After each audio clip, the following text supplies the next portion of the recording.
জিহাদের কথা বলেছেন এবং প্রথমে এনেছেন সম্পদের কথা, তারপরে এনেছেন জীবনের কথা। এর ব্যাখ্যা করতে গিয়ে ইমাম জারকাশী রহমতুল্লাহ আলাইহি ওনার আল বুরহানের ৩য় খণ্ডের ২৫৬ পৃষ্ঠায় বলেছেন যে আল্লাহ রাব্বুল আলামিন কোরআনুল কারীমের এখানে জীবনের আগে সম্পদের কথা বলেছেন। এর কয়েকটা কারণ। এর ১ নম্বর কারণ হচ্ছে যে জীবন দেওয়ার আগে, জীবন দেওয়া যেরকম আল্লাহর রাস্তায় ফরজ, সম্পদ ব্যয় করাও আল্লাহর রাস্তায় ফরজ। ১। ২ নম্বর কারণ হচ্ছে সম্পদ উপার্জন করে মানুষ নিজের, অনেক সময় সম্পদ উপার্জন করতে গিয়ে মানুষ নিজেকে মৃত্যুর ঝুঁকিতে ফেলে, মাথার ঘাম পায়ে ফেলে। যারা উপার্জন করে, টাকা উপার্জন করে, বিশেষ করে যারা প্রবাসী, সিলেটের প্রত্যেকটা মানুষের ভাই ব্রাদার, সমাজের, গ্রামের একজন না হইলেও, পরিবারে গোষ্ঠীর একজন না হইলেও বিদেশি আছে। এই যারা প্রবাসে যায়, মাথার ঘাম পায়ে ফেলে আয় রোজগার করে, কেউ দেয়ালেবার, কেউ শ্রমিক, কেউ বিল্ডার্স, কেউ আপনার প্লাম্বার, বিভিন্ন কাজে তারা সময় ব্যয় করে। এমনকি বাংলাদেশে থাকতে একজন শ্রমিক যতটুকু কাজ করে তার চেয়েও পার্ট টাইম, ওভার টাইমও কাজ করে তারা। এই যে কষ্ট, অনেক শ্রমিক আছেন নিজের জীবন ঝুঁকির মধ্যে সম্মুখীন হয়েও সম্পদ উপার্জনের জন্য তারা কি করেন? কাজ করেন। আল্লাহ রাব্বুল আলামিন এখানে মাল দিয়ে জিহাদের কথা এ কারণে বলছেন যে সম্পদ ব্যয় করাটা আরেকটা পরীক্ষা। কারণ সব মানুষ সম্পদের মায়া ত্যাগ করতে পারে না। কারণ সম্পদ উপার্জন করতে গিয়ে মানুষকে অনেক সময় জীবনের মৃত্যুর মুখে পড়তে হয়। সম্পদ উপার্জন মানুষ কষ্ট করে এবং সম্পদটা মানুষের খুবই প্রিয় জিনিস। পৃথিবীতে, দুনিয়াতে সম্পদের মোহ, সম্পদের মায়া নাইকা সবার আছে। এই কারণে দুনিয়াতে মহব্বতের জিনিস এই সম্পদ জীবনের আগে উৎসর্গ করার কথা আল্লাহ রাব্বুল আলামিন কোরআনুল কারীমের মধ্যে বলেছেন। এর মানে হচ্ছে ঈমানদার যদি নিজের সম্পদ ব্যয় করতে পারে আল্লাহর রাস্তায়, তাহলে সে তার জীবনও দিতে প্রস্তুত থাকবে। সুবহানাল্লাহ। আর যদি নিজের সম্পদই দিতে পারে না, সে আবার জীবন দেবে কেমনে? নিজের সম্পদই দিতে পারে না, যখন সাহায্য সহযোগিতার জন্য গরিব অনাথ মানুষরা তার কাছে চায়, তখন সে হাত গুটায় বসে থাকে। আল্লাহ রাব্বুল আলামিন বলেন, ওয়া মান ইউকা শুহা নাফসিহি ফাউলাইকা হুমুল মুফলিহুন।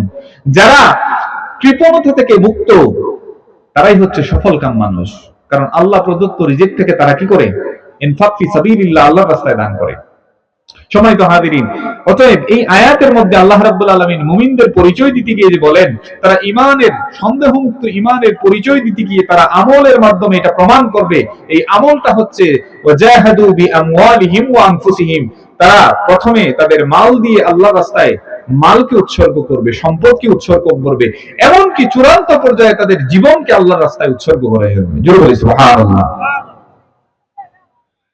সম্মানিত হাজিরিন, এই জীবন, মাল ও জান উৎসর্গ করা আল্লাহর রাস্তায় এবং ঈমানদার ঈমানের পরিচয় গ্রহণ করার জন্য নিজের জান ও মাল উৎসর্গ করা, এটার প্রকৃষ্ট উদাহরণ হচ্ছেন রাসূলুল্লাহ সাল্লাল্লাহু আলাইহি ওয়াসাল্লামের সাহাবায়ে কেরামরা। তাদের চেয়ে উত্তম কোন ব্যক্তি পৃথিবীর জমিনে নাই, যারা ঈমানের পরিচয় দিতে গিয়ে, এই ঈমানের পরিচয় দিতে গিয়ে ঈমানের কাজগুলা করার ক্ষেত্রে শ্রেষ্ঠত্ব লাভ করতে পারবে। হযরত আবু বকর রাদিয়াল্লাহু তাআলা আনহু ঈমানদার, সন্দেহমুক্ত ঈমানের পরিচয় দিতে গিয়ে নিজের জান ও মাল দিয়ে, নিজের সম্পদ এবং নিজের জীবন দিয়ে আল্লাহর রাস্তায় কিভাবে প্রাণান্তকর প্রচেষ্টা করে, এটার প্রকৃষ্ট উদাহরণ দিতে গিয়ে সুনান আবু দাউদ এবং তিরমিজির মধ্যে তাবুক যুদ্ধের হযরত আবু বকর রাদিয়াল্লাহু তাআলা আনহুর দান নিয়ে আলোচনা করা প্রয়োজন। রাসূলুল্লাহ সাল্লাল্লাহু আলাইহি ওয়াসাল্লাম যখন তাবুক যুদ্ধে সাহাবায়ে কেরামদেরকে আহ্বান করলেন, ও আমার সাহাবায়ে কেরাম, তাবুক যুদ্ধের জন্য তোমরা সাহায্য সহযোগিতা করো। আল্লাহর নবী সাহাবায়ে কেরাম রাদিয়াল্লাহু তাআলা আনহুম আজমাইনদের মধ্যে দান সাদাকার ক্ষেত্রে অগ্রাধিকার এবং অগ্রণী ভূমিকা পালন করতেন হযরত আবু বকর সিদ্দিক রাদিয়াল্লাহু তাআলা আনহু। হযরত আবু বকর সিদ্দিক রাদিয়াল্লাহু তাআলা আনহু আসলেন, আসার পর তিনি দান করলেন রাসূলুল্লাহ সাল্লাল্লাহু আলাইহি ওয়াসাল্লামের দরবারে।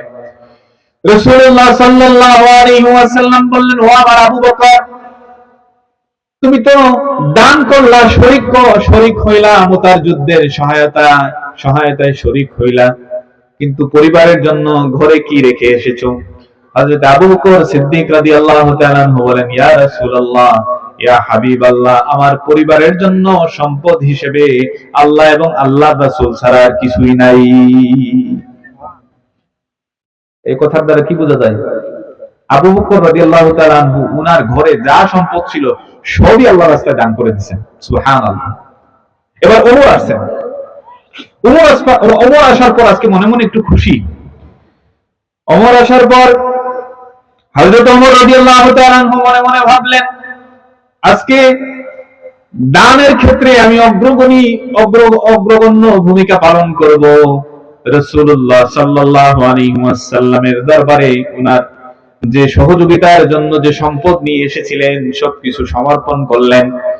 রাসূলুল্লাহ সাল্লাল্লাহু আলাইহি ওয়াসাল্লাম জিজ্ঞেস করলেন যে কতটুকু সম্পদ তুমি তোমার সম্পদ থেকে দান করলে? হযরত ওমর রাদিয়াল্লাহু তাআলা বলেন, আমার যাবতীয় সম্পদের অর্ধেক আল্লাহর রাস্তায় আমি দান করে দিয়েছি। সুবহানাল্লাহ। এবার খোঁজ নিলেন হযরত আবু বকর রাদিয়াল্লাহু তাআলা কি সম্পদ নিয়েছেন, কিন্তু যখন শুনলেন হযরত আবু বকর রাদিয়াল্লাহু তাআলা নিজের সম্পদের পুরাটাই কি করছেন? আল্লাহর রাস্তায় দান করে দিয়েছেন। তখন তিনি বলতে লাগলেন যে আমি আজকেও আবু বকরের দানের ক্ষেত্রে, আবু বকরের আমলের ক্ষেত্রে নিজেকে হারিয়ে ফেলেছি। অর্থাৎ আবু বকর আমার থেকে এক ধাপ এগিয়ে প্রথম সারিতে আছেন। এই জন্য রাসূল সাল্লাল্লাহু আলাইহি ওয়াসাল্লাম বলতেন যে আবু বকর রাদিয়াল্লাহু তাআলা আনহুর দাম হচ্ছে প্রত্যেকটা ইসলামের সাহায্য সহযোগিতার ক্ষেত্রে, প্রত্যেকটা নেক আমল এবং ঈমানের কাজের ক্ষেত্রে আবু বকর আমার সাহাবায়ে কেরামদের থেকে অগ্রণী ভূমিকা। জোরে বলি সুবহানাল্লাহ। সম্মানিত হাজিরিন, জীবন উৎসর্গ, জীবন দিয়ে কিভাবে ঈমানের পরিচয় দিতে হয় সেটার প্রকৃষ্ট উদাহরণ আল্লাহর নবী সাল্লাল্লাহু আলাইহি ওয়াসাল্লামের সাহাবায়ে কেরাম। রাসূলুল্লাহ সাল্লাল্লাহু আলাইহি ওয়াসাল্লামের সাহাবায়ে কেরামরা জিহাদের ময়দানে যেরকম সম্পদ বিসর্জন দিয়ে জিহাদে শরীক হয়েছেন, এমনই ভাবে তারা নিজের জীবন দিয়েও জিহাদে শরীক হয়ে শাহাদাত বরণ করেছেন। এর প্রকৃষ্ট উদাহরণ হচ্ছেন হযরতে হামজা রাদিয়াল্লাহু তাআলা আনহু। আল্লাহর নবী সাল্লাল্লাহু আলাইহি ওয়াসাল্লামের অন্যতম সাহাবী এবং আপন চাচা হামজা রাদিয়াল্লাহু তাআলা আনহু, হযরতে হামজা রাদিয়াল্লাহু তাআলা আনহু উহুদের যুদ্ধে শহীদ হয়ে যান। রাসূলুল্লাহ সাল্লাল্লাহু আলাইহি ওয়াসাল্লাম তার শাহাদাতকে এত বেশি পছন্দ করেছেন এবং তার শাহাদাত আল্লাহর কাছে এত গ্রহণযোগ্য হয়েছে, এইজন্য রাসূলুল্লাহ সাল্লাল্লাহু আলাইহি ওয়াসাল্লাম বলেছেন, দুনিয়ার যত শহীদ রয়েছেন সকল শহীদদের মধ্যে সর্দার এবং শ্রেষ্ঠ শহীদ হচ্ছেন আমার চাচা হযরতে হামজা রাদিয়াল্লাহু তাআলা আনহু। শুধু হামজা নয়, যুগে যুগে অসংখ্য মানুষ ন্যায়, ইনসাফ এবং আল্লাহর কালেমাকে কালিমাতিল্লাহ, কালেমার পতাকাকে, কালেমার বাণীকে, ইনসাফের বাণীকে প্রতিষ্ঠা করার জন্য বিভিন্ন সাহাবায়ে কেরাম সহ বিভিন্ন সাহাবায়ে কেরাম, তাবিঈন, তাবে তাবিঈন, যুগে যুগে বিভিন্ন মনীষীরা, আউলিয়ারা নিজের জীবন উৎসর্গ করেছেন। অতএব ঈমানের শর্ত পূরণ করা এবং ঈমানের সে বিশ্বাস করে এবং ঈমানে সন্দেহ পোষণ করে না, এটা কথা এবং কাজের মাধ্যমে প্রমাণ করতে হয়। কথা এবং কাজের মাধ্যমে কি করতে হয়? এই জন্য আল্লাহ রাব্বুল আলামিন বলেন, যারা ঈমান আনার পর সন্দেহের মধ্যে পতিত হয় না এবং নিজের সম্পদ এবং নিজের জান দিয়ে আল্লাহর রাস্তায় জিহাদ করে, উলাইকা হুমুস সাদিকুন, তারা হচ্ছে সত্যবাদী ঈমানদার, সত্যবাদী মুমিন। তারা তাদের কথা এবং কাজের মিল রেখেছে। সম্মানিত হাজিরিন, এবার আসেন আল্লাহ রাব্বুল আলামিন বলেন ওয়াজাহাদু ফি সাবিলিল্লাহ। আল্লাহ রাব্বুল আলামিন এখানে সাবিলিল্লাহ বলতে কি বুঝিয়েছেন? সাবিলুন শব্দের অর্থ হচ্ছে রাস্তা, আর আল্লাহ মানে আল্লাহ, সাবিলিল্লাহ মানে আল্লাহর রাস্তা। আচ্ছা বলেন তো, একটা উদাহরণ দেই। আপনি যখন কাউকে দাওয়াত দেন, আপনি কি বলেন আমার বাড়ির রাস্তায় তুমি আসিও, না আপনি বলেন আমার বাড়িতে আসিও? আপনি আপনার মেয়ে, আপনার চাচাতো বোন অথবা আপনার বোন অথবা আপনার ভাইয়ের বিয়ের জন্য কারো বাসায় গেলেন, গিয়ে বললেন, আব্দুল করিম, আগামীকালকে একটার সময় আমার বোনের বিয়ে, তোমার দাওয়াত দিলাম, তুমি মৌলভীবাজারের শমশাননগর রোডে যাইও। এটা কি কোন দাওয়াত হইল? মানুষ কি রাস্তায় দাওয়াত দেয়? কেউ নেই। নির্দিষ্ট গন্তব্যে দাওয়াত দেয়, নির্দিষ্ট গন্তব্যে। কিন্তু আল্লাহ রাব্বুল আলামিন কোরআনুল কারীমে অসংখ্য আয়াতের মধ্যে সাবিলিল্লাহ ব্যবহার করেছেন, যে তোমরা জিহাদ করো বিআমওয়ালিহিম ওয়া আনফুসিহিম ফি সাবিলিল্লাহ, উদউ ইলা সাবিলি রাব্বিক, তোমরা মানুষদেরকে আল্লাহর রাস্তায় ডাকো, আল্লাহর রাস্তায় দান করো, আল্লাহর রাস্তায় সদকা করো, আল্লাহর রাস্তায় পড়াশোনা করো, আল্লাহর রাস্তায় চেষ্টা করে যাও। কেন আল্লাহ রাব্বুল আলামিন এই কথাটি বললেন? এই কথার গুরু রহস্য রয়েছে। সম্মানিত হাজিরিন, দেখেন, আমি এই মাহফিলে এসেছি, আমাকে যদি বলা হয় যে দক্ষিণ রামলো হতে আপনি আসবেন, বাস শেষ, ফোন কেটে দিয়েছেন আপনি। আমার কাছে মোবাইল নাই, ইন্টারনেট নাই, লোকেশন নাই, কিছু নাই, কোনো মানুষ কিছু নাই, অর্থাৎ দিক নির্দেশনের জন্য কোনো ইনস্ট্রাকশন আমার কাছে নাই। এখন আমি কেমনে আসবো? আপনি আমাকে বললেন এই প্যান্ডেলে, মানে এই দক্ষিণ রামলোহ গ্রামে আপনি আসেন, ফোন কেটে দিলেন, আপনার সাথে আর যোগাযোগ নাই, আমার পক্ষে কি আসা সম্ভব? আল্লাহ রাব্বুল আলামিন শুধু গন্তব্যের কথা বলে ক্ষান্ত হন নাই। কোরআনুল কারীমে আল্লাহ রাব্বুল আলামিন গন্তব্যে পৌঁছার সকল রাস্তা মানুষদেরকে বলে দিয়েছেন। জোরে বলি সুবহানাল্লাহ। অর্থাৎ আমি যদি রাস্তা বলে দিই, আপনাকে সঠিক রাস্তা বলে দিই, আপনি গন্তব্যে পৌঁছতে, আপনার নির্ভুলভাবে গন্তব্যে পৌঁছতে পারবেন। এই জন্য আল্লাহ রাব্বুল আলামিন শুধু গন্তব্যের কথা বলেন নাই, আল্লাহ রাব্বুল আলামিন প্রতিটি ক্ষেত্রে, প্রতিটি কাজের ক্ষেত্রে আল্লাহ রাব্বুল আলামিন রাস্তা বলে দিয়েছেন, যাতে আমরা ভুল রাস্তায় না যাই। সুবহানাল্লাহ বলবেন না? সম্মানিত হাজিরিন, আল্লাহ রাব্বুল আলামিন এই জন্য কোরআনুল কারীমে ফি সাবিলিল্লাহ বলেছেন। ফি সাবিলিল্লাহর আরেকটি ব্যাখ্যা হচ্ছে,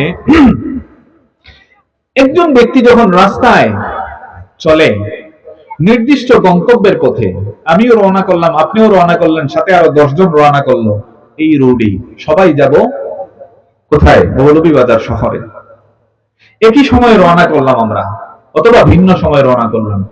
আমি গাড়িতে চলে গেলাম, আপনি বাইসাইকেলে গেলেন, আরেকজন বাইকে গেল, আরেকজন হেঁটে গেল, আরেকজন দৌড়ে দৌড়ে গেল। বলেন তো সবাই কি একই সময়ে পৌঁছাইতে পারবে? না।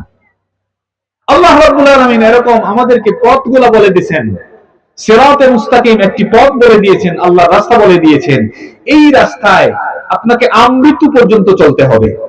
তবে কথা হচ্ছে, আপনি এই সঠিক রাস্তায় চলতে হবে। আপনি এর আশেপাশে যত রোড আছে, সাইড রোড, এদিকে যেতে পারবেন না। আল্লাহ যে রাস্তা দেখা দিয়েছেন ওই রাস্তায় আপনাকে যেতে হবে। আপনি যদি ভুল রাস্তায় যান, তাহলে আপনি সঠিক রাস্তা থেকে বিচ্যুত হবেন। এই জন্য আল্লাহ রাব্বুল আলামিন রাস্তায় চলার কথা বলছেন। আপনি আমৃত্যু পর্যন্ত আল্লাহর দেখানো রাস্তায় যদি চলেন, আপনি গন্তব্যে পৌঁছানোর মালিক হচ্ছেন আল্লাহ। সুবহানাল্লাহ বলবেন না? রাস্তায় চলার কাজ হচ্ছে আপনার, আর গন্তব্যে পৌঁছানোর মালিক কে? বিষয়টা এমন যে ওই যেই রাস্তার কথা আল্লাহ বলছেন, এই রাস্তার কোনো শেষ নাই, এই রাস্তার কোনো শেষ নাই। রব্বুল আলামিন যখন দেখবেন যে আপনি আল্লাহর রাস্তায় পরিপূর্ণ এবং তার শর্তগুলো পূরণ করে নিয়েছেন, এই রাস্তা থেকে আপনাকে নির্দিষ্ট গন্তব্য দেখানো হবে, আপনি সহজেই চলে যাবেন। আর গন্তব্য হচ্ছে একটাই, সেটা হচ্ছে জান্নাত। জোরে বলি সুবহানাল্লাহ। এই জন্য আল্লাহ রাব্বুল আলামিন বলেন নাই যে জান্নাতের দিকে আসো। আল্লাহ রাব্বুল আলামিন এই জান্নাতের দিকে আসার রাস্তাগুলো বলে দিয়েছেন আমাদেরকে।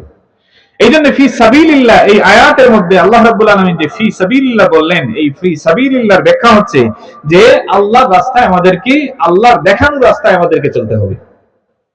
আল্লাহর দেখানো রাস্তাগুলো কি? আল্লাহর দেখানো রাস্তার মাধ্যম, আল্লাহর দেখানো রাস্তা একটাই, সিরাতে মুস্তাকিম। এই রাস্তায় মাধ্যমে চলতে হয়। কি মাধ্যমে? রোজার মাধ্যমে, সিয়ামের মাধ্যমে, সালাতের মাধ্যমে, জিহাদের মাধ্যমে, সবরের মাধ্যমে, ইতাআতের মাধ্যমে, দান সাদকার মাধ্যমে। এই মাধ্যমগুলা দিয়ে আপনি চলতে থাকবেন একই রাস্তায়, আল্লাহর দেখানো রাস্তায়। যতক্ষণ পর্যন্ত না আল্লাহ আপনার প্রাণবায়ু ত্যাগ না করেন, ততক্ষণ পর্যন্ত আপনি চলবেন, যতক্ষণ পর্যন্ত আল্লাহ আপনাকে গন্তব্যে না নিয়ে যান। আমরা বুঝতে পারলাম এই আয়াতের অংশ থেকে যে রাস্তায় চলা আমাদের কাজ, গন্তব্যে পৌঁছানোর মালিক আল্লাহ।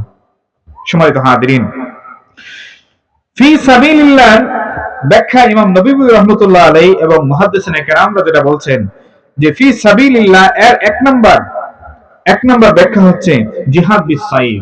আপনি যখন জিহাদ করবেন আল্লাহর রাস্তায়, এটার প্রথম এবং চূড়ান্ত পর্যায় হচ্ছে ফি সাবিলিল্লাহ, যে সশস্ত্র যুদ্ধ, এটা সর্বশেষ স্তর।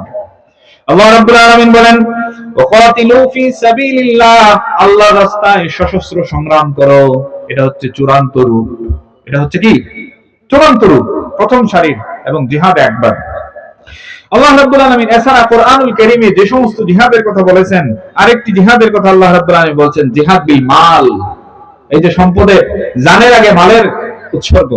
আল্লাহ রাব্বুল আলামিন বলেন ওয়াজাহিদু বিআমওয়ালিকুম ওয়া আনফুসিকুম, তোমরা নিজের মাল এবং জান দিয়ে জিহাদ করো। যে জান উৎসর্গ করতে পারবে সে মালও উৎসর্গ করতে পারবে।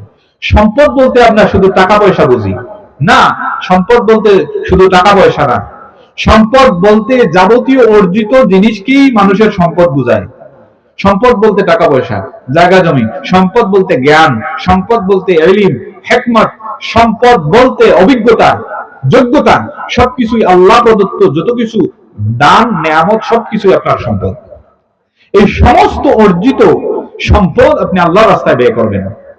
এবং চূড়ান্ত ভাবে যখন এই রাস্তা সকল পদ্ধতিতে আপনি একেবারে চূড়ান্ত ভাবে ব্যর্থ হন বা চূড়ান্ত সবকিছু ব্যয় করে দেন আপনার কাছে যা আছে, সর্বশেষে আপনার জীবন দিয়ে আপনি কি করবেন? আল্লাহর পথে লড়াই করবেন। এটা হচ্ছে সর্বশেষ এবং চূড়ান্ত রূপ, এবং এটাকেই বলে সশস্ত্র জিহাদ। জোরে বলি সুবহানাল্লাহ।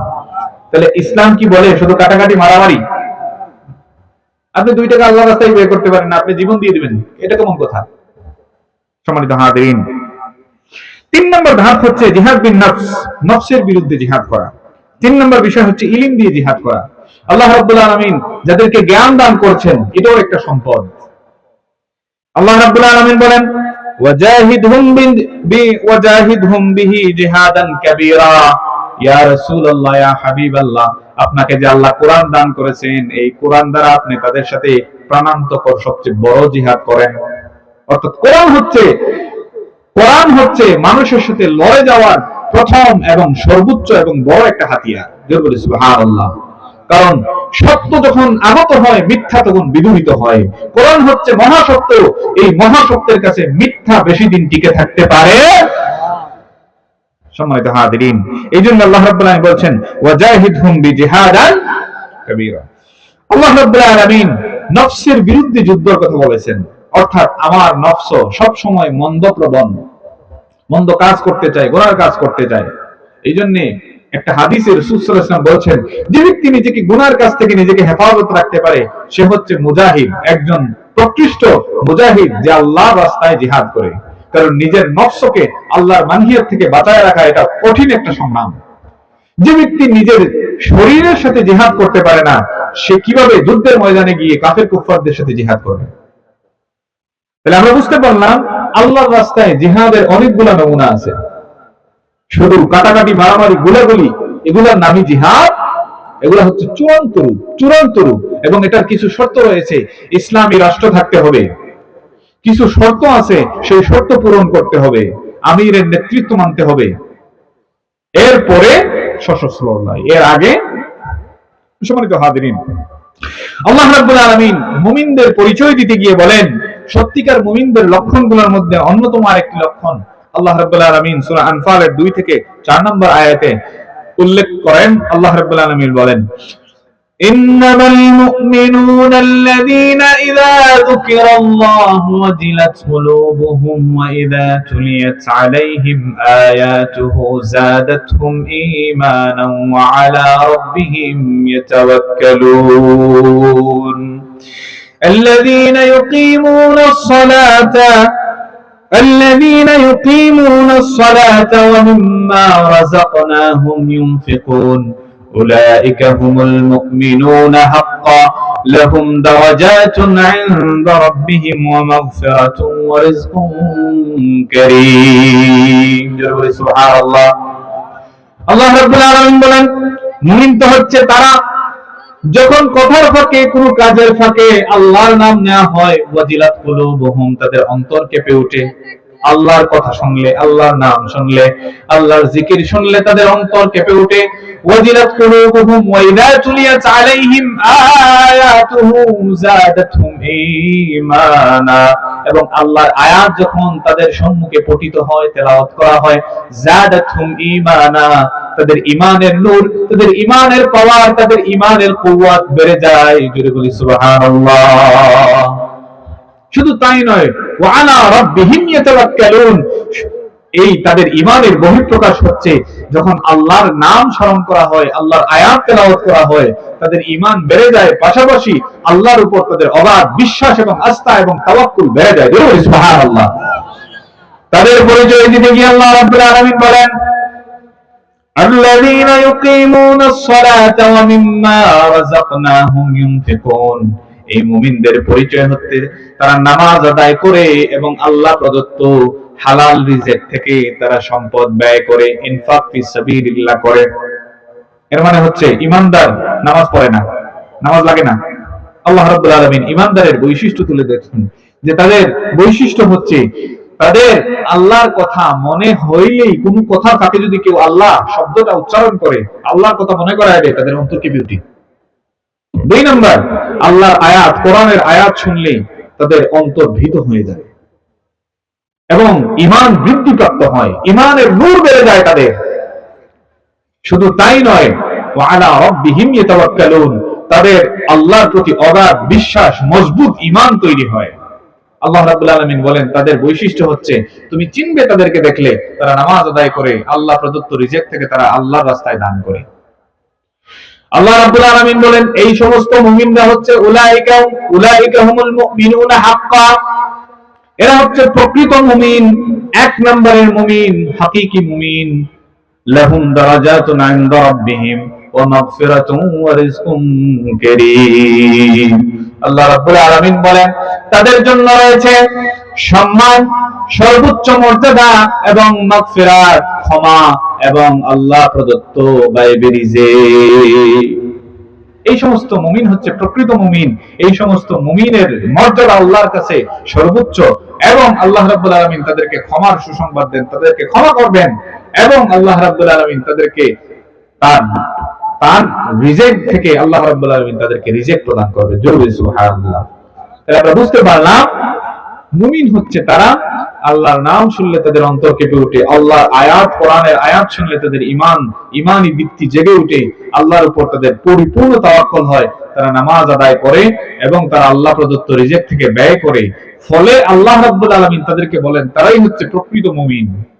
মুমিনের পরিচয় আমরা প্রথম থেকেই দিচ্ছি, তারাই হচ্ছে প্রকৃত মুমিন। আল্লাহ রাব্বুল আলামিন বলেন তারাই হচ্ছে উলাইকা হুমুল মুমিনুনা হাক্কা, এবং তাদের জন্য আল্লাহ রাব্বুল আলামিন সম্মান রেখেছেন, ক্ষমা রেখেছেন এবং আল্লাহ রাব্বুল আলামিন উত্তম রিজিকের ব্যবস্থা তাদের জন্য করেন। জোরে বলে সুবহানাল্লাহ।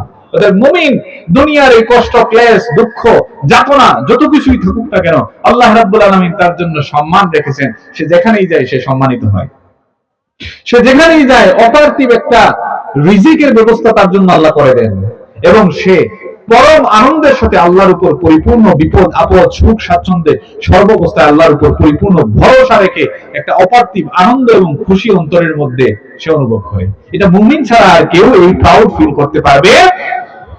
আর অপরাধী যে আছে, বেঈমান যে আছে, তার অন্তরের মধ্যে সব সময় কি থাকে? অস্থিরতা, হতাশা, টেনশন।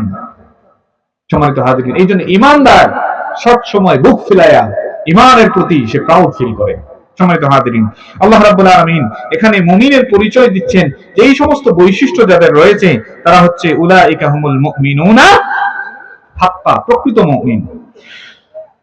এই আয়াতের ব্যাখ্যায় তাফসীর ইবনে কাসিরে ইমাম ইবনে কাসির রাহমাতুল্লাহ আলাইহি বলেন, একটি হাদিস কোট করেছেন রাসূলুল্লাহ সাল্লাল্লাহু আলাইহি ওয়াসাল্লামের একজন মহব্বতের সাহাবী, যে সাহাবীর নাম ছিল হযরত হারিস ইবনে মালিক।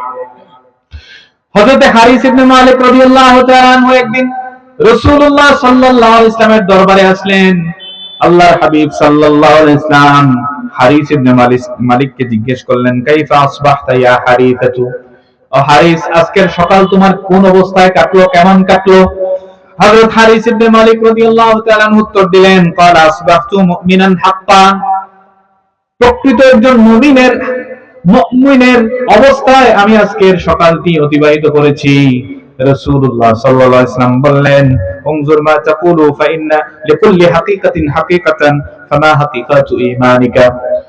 ও হারিস, বুঝে শুনে কথা বলো, কি বলছো খেয়াল করে বলো, কারণ প্রত্যেক হাকিকতের মৌলিকত্ব রয়েছে, প্রত্যেক জিনিসেরই একটা হাকিকত রয়েছে। তোমার ইমানের হাকিকতটা কি? তুমি যে নিজেকে বললা পরিপূর্ণ মুমিন, তুমি মুমিনুন হাক্কা, তুমি যে বললা আমি প্রকৃত মুমিন অবস্থায় আজকে সকালটা কাটিয়েছি, তুমি কি জানো কি বলতেছো তুমি? তাহলে তোমার ইমানের হাকিকতটা কি তুমি আমাকে বলো। হযরত হারিস ইবনে মালিক রাদিয়াল্লাহু তাআলা আনহু বললেন, ইয়া রাসূলুল্লাহ, ইয়া হাবিবাল্লাহ, আযাফাত নাফসি আনিদ দুনিয়া, আমি দুনিয়ার মায়া থেকে নিজেকে বিমুখ রেখেছি। আযাফাত নাফসি আনিদ দুনিয়া, শুধু তাই নয়, ফাসহারতু লাইলি ওয়া আতমাতু নাহারি, রাত যখন হয় দীর্ঘ রাত আমি আল্লাহর ইবাদতে দণ্ডায়মান হয়ে রাত কাটিয়ে দেই, রাত জাগ্রত হই। শুধু তাই নয়, ওয়া আতমাতু নাহারি, আমি দিনের বেলায় ক্ষুধার্ত থাকি, তৃষ্ণার্ত থাকি, অর্থাৎ রোজা রাখি আমি, অর্থাৎ আমি রাতের বেলায় আল্লাহ দীর্ঘক্ষণ ইবাদত করি এবং দিনের বেলায় আমি রোজা রাখি। কেমন যেন আমি আমার নিজেকে উপলব্ধ করি এরকম, যে কাআন্নী আনজুরু ইলা আরশি রাব্বি বারিজান, আমার অবস্থা এমন হয়ে গেছে যে আল্লাহর আরশ এখন আমার কাছে দৃশ্যমান। সুবহানাল্লাহ। শুধু তাই নয় ইয়া রাসূলুল্লাহ, এই অবস্থায় শুধু তাই নয়, কাআন্নী আনজুরু ইলা আহলিল জান্নাতি ফিল জান্নাতি ইয়াতাজাওয়ারুনা ফিহা, বিষয়টা এমন নয়, রাসূলুল্লাহ সাল্লাল্লাহু আলাইহি ওয়াসাল্লামকে হারিস ইবনে মালিক রাদিয়াল্লাহু তাআলা আনহু বলছেন, আল্লাহর আরশ আমার কাছে দৃশ্যমান হয়, বিষয়টা এমনই নয়, এমন কি জান্নাতবাসীদেরকে আমি দেখি তারা একে অন্যের সাথে কথোপকথন করতেছে। শুধু তাই নয়, কাআন্নী আনজুরু আহলান নারি ইয়াতাতাআউন, এবং আমি দেখতে পাই জাহান্নামবাসীদেরকে কিভাবে তারা কষ্ট ভোগ করতেছে। ইয়া রাসূলুল্লাহ, এই অবস্থাটা আমার হয়েছে। রাসূলুল্লাহ সাল্লাল্লাহু আলাইহি ওয়াসাল্লাম বললেন যে, ইয়া হারিসাতু আরাফতা ফাওজান, অর্থাৎ ও হারিস, তুমি প্রকৃত ঈমানের হাকিকতটা লাভ করেছো এবং সেটার উপর তুমি অবিচল থাকো। রাসূলুল্লাহ সাল্লাল্লাহু আলাইহি ওয়াসাল্লাম এই কথাটি তাকে তিনবার বললেন। সুবহানাল্লাহ। তাহলে বুঝা গেল মুমিন, হাকিকি মুমিন, প্রকৃত মুমিন হচ্ছে কেবলমাত্র তারা যারা এই বর্ণিত আয়াতের মধ্যে বৈশিষ্ট্যগুলো নিজের জীবনে বাস্তবায়ন করে। সুবহানাল্লাহ। সম্মানিত হাজিরিন, রাসূলুল্লাহ সাল্লাল্লাহু আলাইহি ওয়াসাল্লাম ঈমানদারের আরেকটা বৈশিষ্ট্য হচ্ছে, ঈমানদার আল্লাহ এবং আল্লাহর রাসূলের প্রতি পূর্ণ আনুগত্যশীল হয়। আল্লাহ এবং আল্লাহর রাসূলের বিধানের ক্ষেত্রে কোনো ফারাক করে না এবং তাদের ফয়সালায় সন্তুষ্ট থাকে। সকল যুক্তি তর্কের ঊর্ধ্বে আল্লাহ এবং আল্লাহর রাসূলের বিধানকে তারা প্রাধান্য দেয়। আল্লাহ রাব্বুল আলামিন বলেন, ইন্নামা কানা কাওলাল মুমিনিনা ইযা দুউ ইলাল্লাহি ওয়া রাসূলিহি লিয়াহকুমা বাইনাহুম আন ইয়াকুলু সামি'না ওয়া আতা'না ওয়া উলাইকা হুমুল মুফলিহুন। সুবহানাল্লাহ। কষ্ট হচ্ছে আপনাদের? শেষ করে দিই 10 মিনিটে, একটু জিকির করি, লা ইলাহা ইল্লাল্লাহ, লা ইলাহা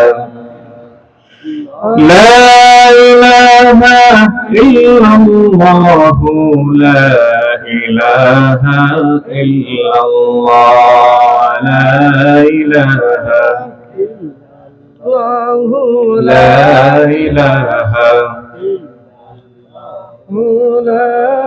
إله لا إله إلا الله মুহাম্মাদুর রাসূলুল্লাহ সাল্লাল্লাহু আলাইহি ওয়াসাল্লাম। কোরআনুল কারীমের সূরা নূরের 51 নম্বর আয়াতে এই আয়াতটি এসেছে। আল্লাহ রাব্বুল আলামিন বলছেন, ইন্নামা কানা কাওলাল মুমিনিন, মুমিনদের কথা তো এমন হবে যখন ইযা দুউ ইলাল্লাহি ওয়া রাসূলিহি, যখন আল্লাহ এবং আল্লাহর রাসূলের দিকে তাদেরকে ডাকা হবে, লিয়াহকুমা বাইনাহুম, কোন ফায়সালার মীমাংসা করার জন্য আল্লাহ এবং আল্লাহ রাসূলের দিকে যখন তাদেরকে ডাকা হবে, অর্থাৎ ইসলামের বিধান তাদেরকে শোনায় দেওয়া হবে, তখন তারা বলবে সামি'না ওয়া আতা'না, আমরা শুনলাম এবং দ্বিধাহীন চিত্তে আমরা সেই কথা মেনে নিলাম। জোরে বলি সুবহানাল্লাহ। অতএব মুমিনের আরেকটি পরিচয় হচ্ছে আল্লাহ এবং আল্লাহ রাসূলের বিধানের বিপরীতে তারা কোনো বিধানকে মানে না। যখন আল্লাহ এবং আল্লাহ রাসূলের কোনো বিধান এসে যায়, কোনো বিচার মীমাংসায় ফয়সালায়, তখন তারা বললে আমরা শুনলাম এবং মেনে নিলাম দ্বিধাহীন চিত্তে।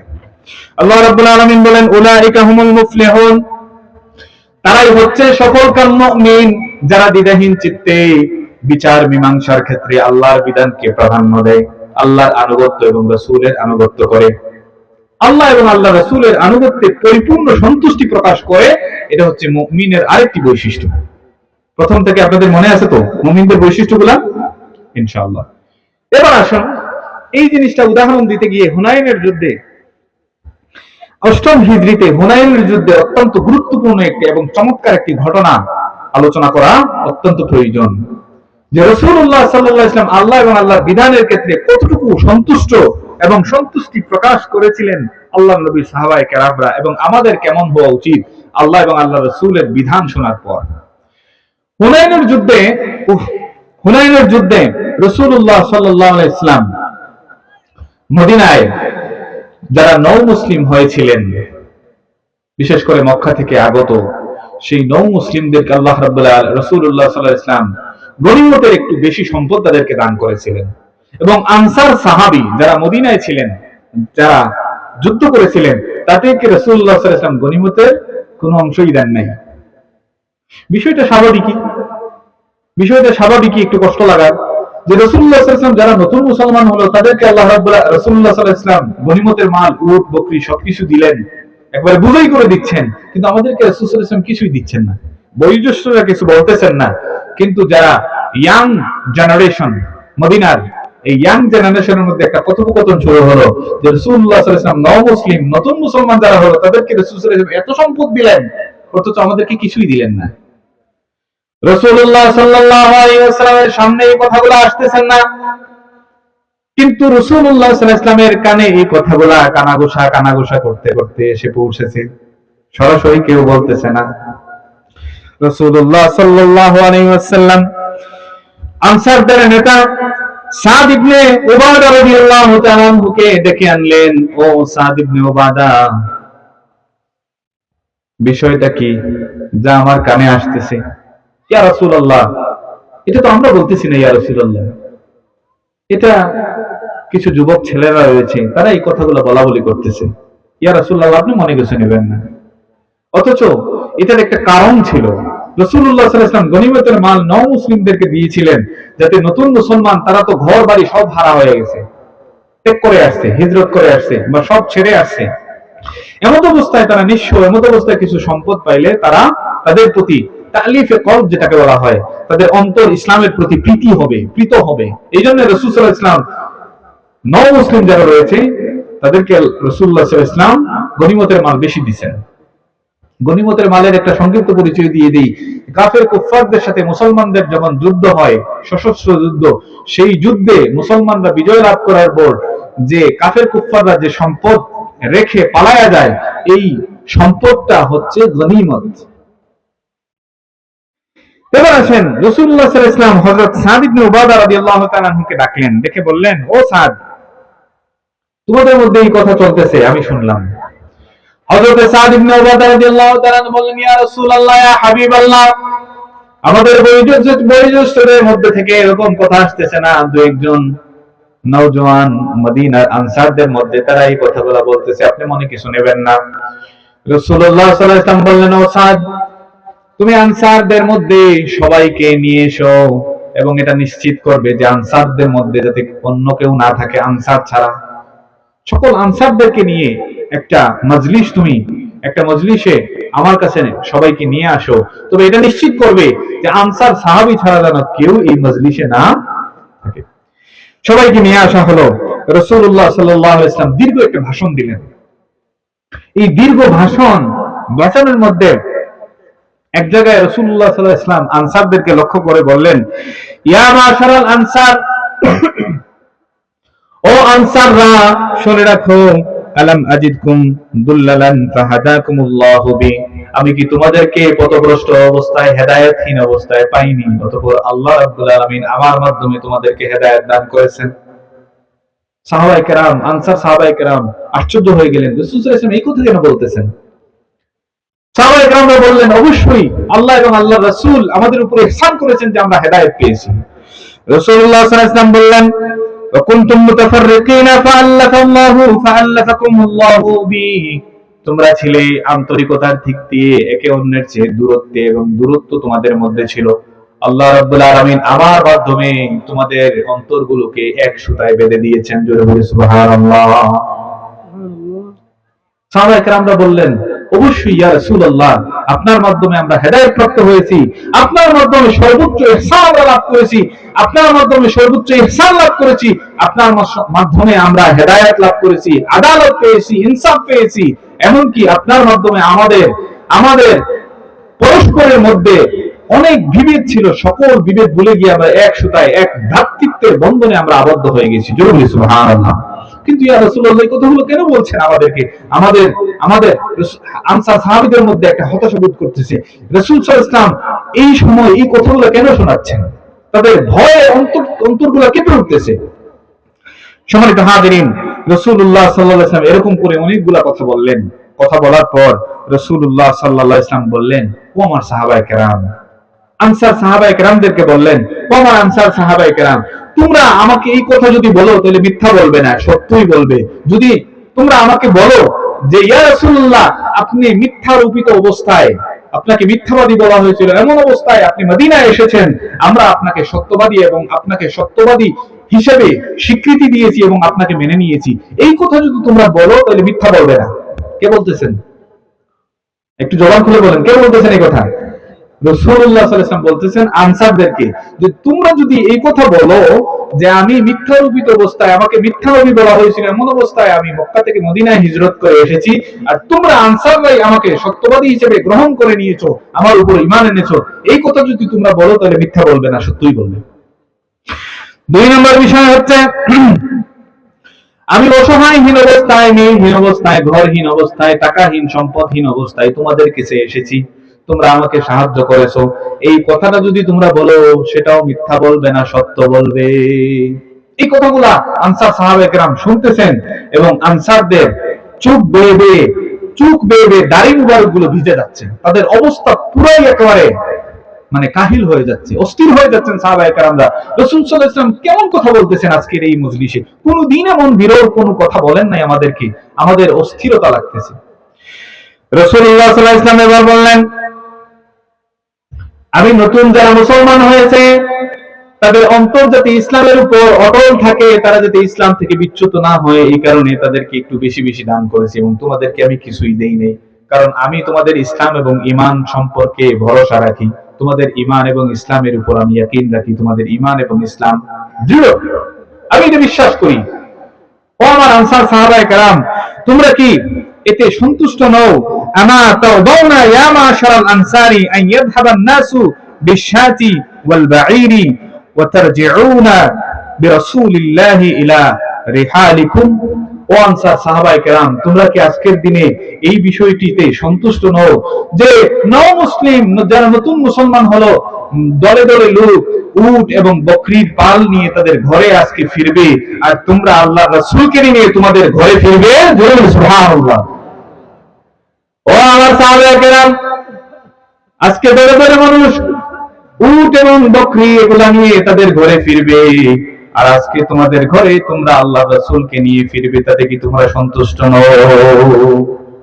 সাহাবায়ে কেরাম এক বাক্যে বলে উঠলেন, রাদিনা বিরাসূলিল্লাহি কিসমান ওয়া হাজ্জা, ইয়া রাসূলুল্লাহ, ইয়া হাবিবাল্লাহ, আপনার বন্টন এবং আপনাকে পেয়ে আমরা সন্তুষ্ট, আমাদের আর কিছুই লাগবে না।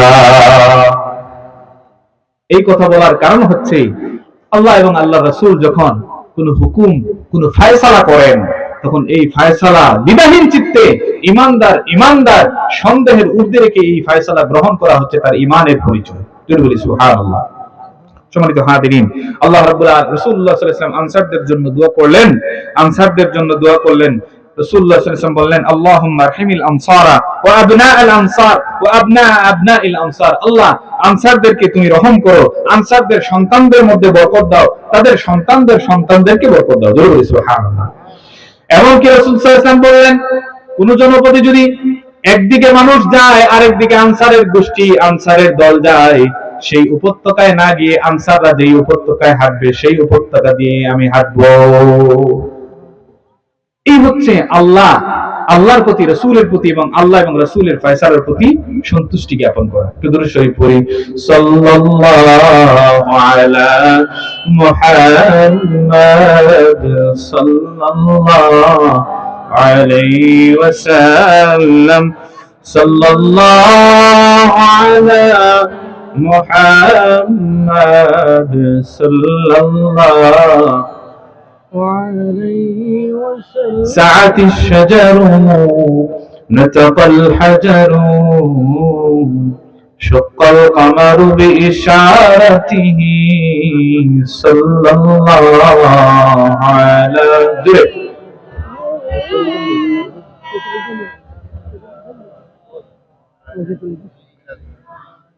صلى الله على محمد صلى الله عليه وسلم।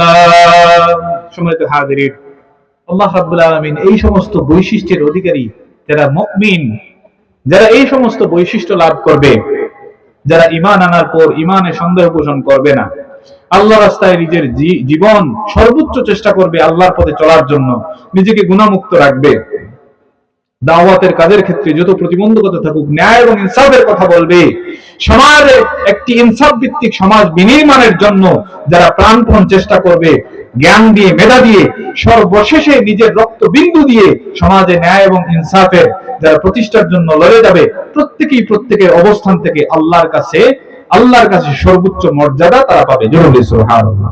সম্মানিত হাজিরিন, রাজনীতির ক্ষেত্রে হোক, ধর্মের ক্ষেত্রে হোক, আপনার ব্যবসার ক্ষেত্রেই হোক, প্রত্যেকটি ক্ষেত্রে একজন ব্যক্তি যখন থাকবে, সেই ব্যক্তি তার অবস্থান থেকে সে ন্যায়, ইনসাফ এবং ঈমানের পরিপূর্ণ শর্ত তার জীবনে বাস্তবায়ন করার চেষ্টা। আল্লাহ রাব্বুল আলামিন আমাদেরকে ঈমানের পরিপূর্ণ দাবিগুলো পূরণ করার তৌফিক দান করুন। সবাই বলে আমিন। আল্লাহ রাব্বুল আলামিন বলেন, ক্বাদ আফলাহাল মুমিনুনা আল্লাযীনা হুম ফি সালাতিহিম খাশিউন। সূরা মুমিনুন, আল্লাহ রাব্বুল আলামিন কোরআনুল কারীমে দুইটা সূরা নাযিল করেছেন, একটার নাম হচ্ছে মুমিন আর একটার নাম হচ্ছে মুমিনুন। সূরা মুমিনুনে আল্লাহ রাব্বুল আলামিন বলেন, মুমিনরা সফল কাম হয়েছে। কোন ধরনের মুমিন? ক্বাদ আফলাহাল মুমিনুনা আল্লাযীনা হুম ফি সালাতিহিম খাশিউন। প্রথম কাজ, মুমিনের পরিচয় হচ্ছে সে তার নামাজে বিনয়ী হবে, বিনয়ের সাথে সে নামাজ আদায় করবে। জোরে বলি সুবহানাল্লাহ। ওয়াল্লাযীনা হুম আনিল লাগহি মুরিদুন, যারা অপ্রয়োজনীয় কথা এবং কাজ থেকে নিজেদেরকে হেফাজত রাখবে, যাতে যেই কাজ এবং কথার কোনো ভ্যালু নাই, এই অসার কথা কাজ থেকে নিজেকে হেফাজত রাখবে, যাকাত আদায় করবে, নিজের লজ্জাস্থানের হেফাজত করবে এবং আল্লাহ রাব্বুল আলামিন যেই বৈধ উপায় ছাড়া অবৈধ পথে তাদের নিজের জান, যৌবন, জীবন ব্যয় করবেন না। এই সমস্ত বৈশিষ্ট্যের অধিকারী যেই মুমিনরা থাকবে, আল্লাহ রাব্বুল আলামিন তাদেরকে জান্নাতুল ফেরদাউসের ওয়াদা দান করেছেন। জোরে সুবহানাল্লাহ। একটা হাদিস বলে শেষ করব আমরা আমাদের আলোচনা। আজকে অনেক কষ্ট করছেন আপনারা, রাত্র দীর্ঘ হয়ে গেছে। আল্লাহ রাব্বুল আলামিন যখন রাসূলুল্লাহ সাল্লাল্লাহু আলাইহি ওয়াসাল্লাম, সাহাবী আব্দুল্লাহ ইবনে ওমর রাদিয়াল্লাহু তাআলা একদিন গেলেন, গিয়ে দেখলেন রাসূলুল্লাহ সাল্লাল্লাহু আলাইহি ওয়াসাল্লাম গুনগুন করে কি পড়ছেন। রাসূল সাল্লাল্লাহু আলাইহি ওয়াসাল্লাম একটি দোয়া করছেন। তিনি দেখলেন যে রাসূল সাল্লাল্লাহু আলাইহি ওয়াসাল্লাম একটি দোয়া বলছেন, আল্লাহুম্মা জিদনা ওয়া লা তানকুসনা ওয়া হারিমনা ওয়া লা তাহরিমনা ওয়া আতিনা ওয়া লা তাহরিমনা। আল্লাহ আমাকে সম্মানিত করেন, অসম্মানিত করেন না, বাড়ায়া দেন, কমায়া দিন না, আমাদেরকে উত্তরাধিকারী করেন, আমাদের উপরে কাউকে উত্তরাধিকারী করেন না। রাসূলুল্লাহ সাল্লাল্লাহু আলাইহি ওয়াসাল্লাম এই সিজদা থেকে মাথা উঠানোর পরে রাসূলুল্লাহ সাল্লাল্লাহু আলাইহি ওয়াসাল্লাম বলেন, আমার উপর একটি কোরআনের আয়াত নাযিল হয়েছে, সেই আয়াতটা, সেই সূরাটা হচ্ছে সূরা মুমিনুন। এবং আল্লাহ রাব্বুল আলামিন জানান দান করেছেন, যারা পরিপূর্ণ মুমিনদের অধিকারী, আল্লাহ রাব্বুল আলামিন তাদেরকে এই জান্নাতুল ফেরদাউসের অধিকারী বানাবেন। জোরে সুবহানাল্লাহ। সম্মানিত হাজিরিন, আল্লাহ রাব্বুল আলামিন আমাদেরকে ঈমানদারের সন্দেহ থেকে মুক্ত থেকে যে ঈমানের উপর পরিপূর্ণ বিশ্বাস এবং ঈমানের শর্ত এবং দাবিগুলো পূরণ করার মাধ্যমে পরিপূর্ণ হাকিকি মুমিনুনা হাক্কা, পরিপূর্ণ মুমিন হওয়ার তৌফিক দান করুন। সবাই বলে আমিন। আসসালামু আলাইকুম ওয়া রাহমাতুল্লাহি ওয়া মা তাওফীকি ইল্লা বিল্লাহ।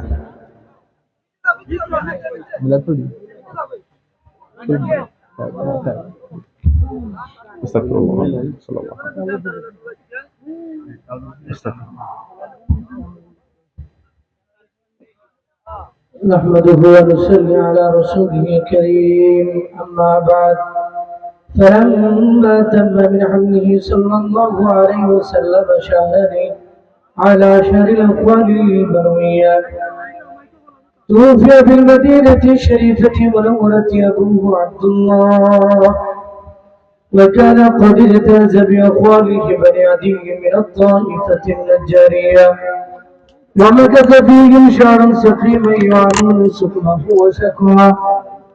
ولما تم من حمله صلى الله عليه وسلم على الراجح 9 أشهر قمرية، قال للزمان أن ينجلي صدى حضرة الله ليلة مولد آسية ومريم في نسوة من الهضيرة القدسية، وأخذها المخاض فولدته صلى الله عليه وسلم كالبدر المنير نورا يتلألأ سنا.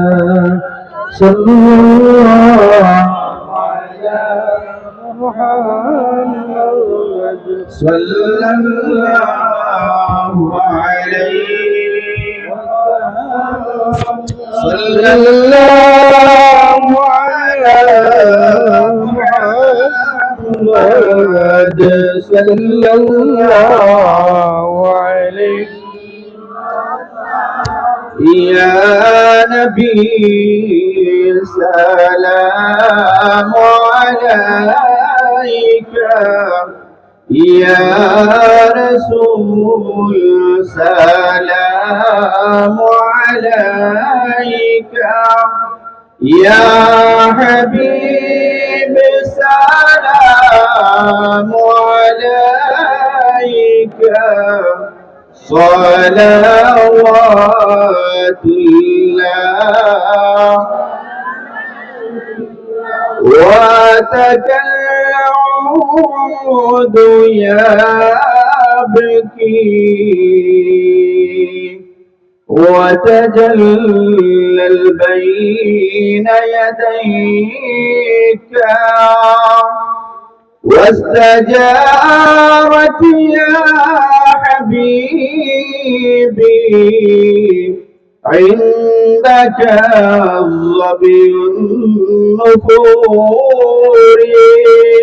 يا نبي سلام عليك، يا رسول سلام عليك،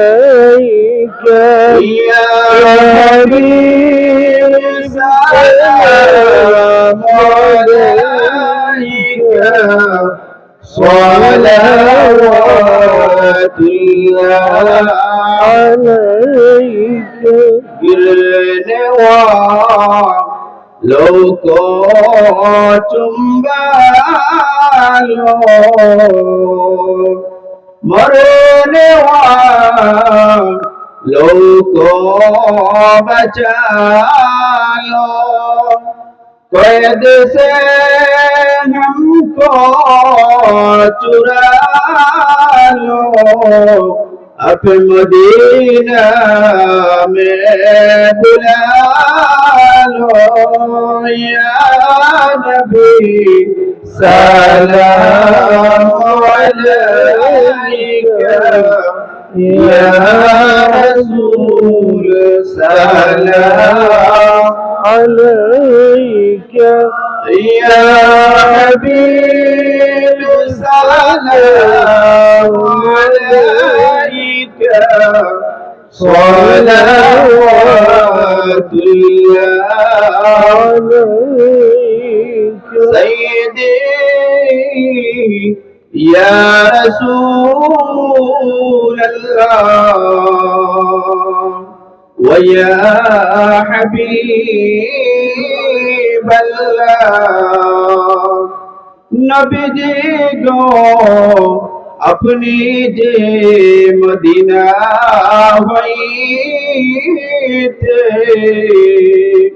সবকে চুই পারেন দেখিতে মুদারে লাশ কবরে রাখিলে আমরার লাশ কবরে রাখিলে রহিয়া গো আপনার কুলে নবী সালাম আলাইকা ইয়া রাসূল সালাম আলাইকা ইয়া হাবিব সালাম আলাইকা صلوات الله عليك سيدي يا رسول الله ويا حبيب الله أمرجي সবাই মাহফিলে আসিয়া সালাম দেই আপনায় দাঁড়াইয়া দেখা দাও নবীজি একবার আসিয়া দেখা দাও দয়াল নবীজি একবার আসিয়া বেফানা উম্মত জানিয়া ইয়া নবী সালাম ইয়া রাসূল সালাম আলাইকা يا حبيب سلام عليك صلوات الله يا ربي صل وسلم دائما ابدا على حبيبك خير الخلق كلهم بجلال الدود والسلام وزيد نبي ورب الهدى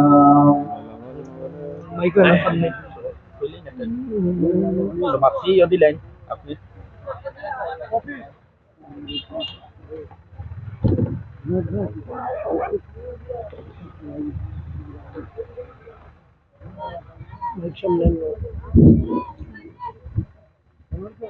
أعوذ بالله من الشيطان الرجيم بسم الله الرحمن الرحيم السلام عليكم ورحمة الله আমরা আজকে যে আমাদের দক্ষিণ বাংলার এই বিদ্যালয়ের উপলক্ষে আয়োজিত এই সভা করেছি আমাদের যে সবার আয়োজনের ব্যাপারে আমরা অনেক ফান্ডা কালেকশন করেছি বাইরের মানুষ থেকে গ্রামের মানুষ থেকে সবাই কৃষক শ্রমিক আমাদের সবার মধ্যে সহযোগিতা করেছেন আমি সবাইকে ধন্যবাদ জানাই সবার